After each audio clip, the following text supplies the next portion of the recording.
एक सज्जन अपने पड़ोसी के घर पहुँचे। बोले, देखिए आपके लड़के ने मेरे कमरे का शीशा पत्थर मारकर तोड़ दिया। पड़ोसी, आप उसकी बातों पर ध्यान मत दीजिए, वो पागल है। पड़ोसी, तो फिर अपने घर के शीशे क्यों नहीं तोड़ता?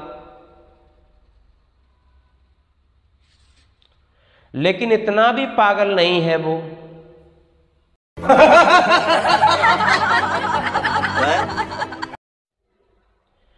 बीड़ा ने रमा से पूछा, तुम्हारे पतिदेव तो रात को बहुत देर से लौटा करते थे, आजकल तो मैं देखती हूँ बहुत जल्दी लौट आया करते हैं, तुमने आखिर किया क्या? रमा हंसती हुई बोली, इलाज कर दिया। एक रात वे 10 बजे लौट कर आए तो मैंने कहा, आओ विनोद, बड़ी देर कर दी तुमने, अब तो वे आते होंगे। तुम तो जानती हो कि उनका नाम अजय है। भगवान। पार्क की बेंच में बैठी 2 युवतियों में अंतरंग वार्तालाप हो रहा था। विषय था जीवन साथी का चुनाव। मेरी कामना है कि मेरा होने वाला पति लखपति हो ताकि मेरी हर इच्छा पूरी कर सके।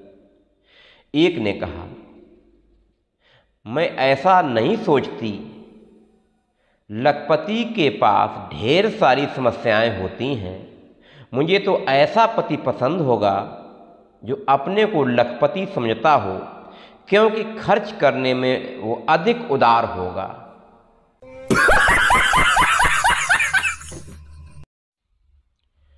एक अभिनेता एक मंदिर के आगे अपनी मोटरसाइकिल भूलकर घर आ गया। 4 घंटे बाद जब दौड़ा दौड़ा अपनी मोटरसाइकिल ढूंढने मंदिर आया तो देखा वो उसी जगह खड़ी है। उसके मन ही मन भगवान को धन्यवाद दिया और भगवान के चरणों में नारियल फोड़ने अंदर चला गया। जब वह नारियल फोड़कर बाहर आया तो देखा उसकी मोटरसाइकिल गायब है।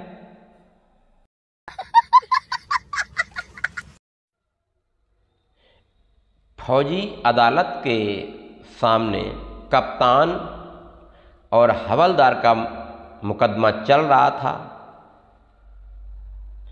एक अफसर जज ने पूछा, क्यों हवलदार, तुमने कप्तान साहब को गाली दिया, उल्लू गधा पाजी कहा? सरकार, मैं तो हुक्म बजा रहा था, हवलदार ने उत्तर दिया। हुक्म कैसे बजा रहे थे? जी कप्तान साहब ने मुझसे पूछा था, तू मुझे क्या समझता है? मैंने सब बता दिया।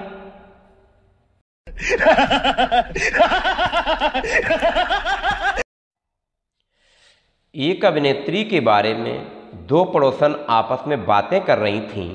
पहली बोली, ये अभिनेत्री अपने पति को इतना प्यार करती है कि जब भी वह घर आता है तो सबसे पहले यह उसे किस करती है, मगर सिर्फ देखने के लिए वह पीकर तो नहीं आया,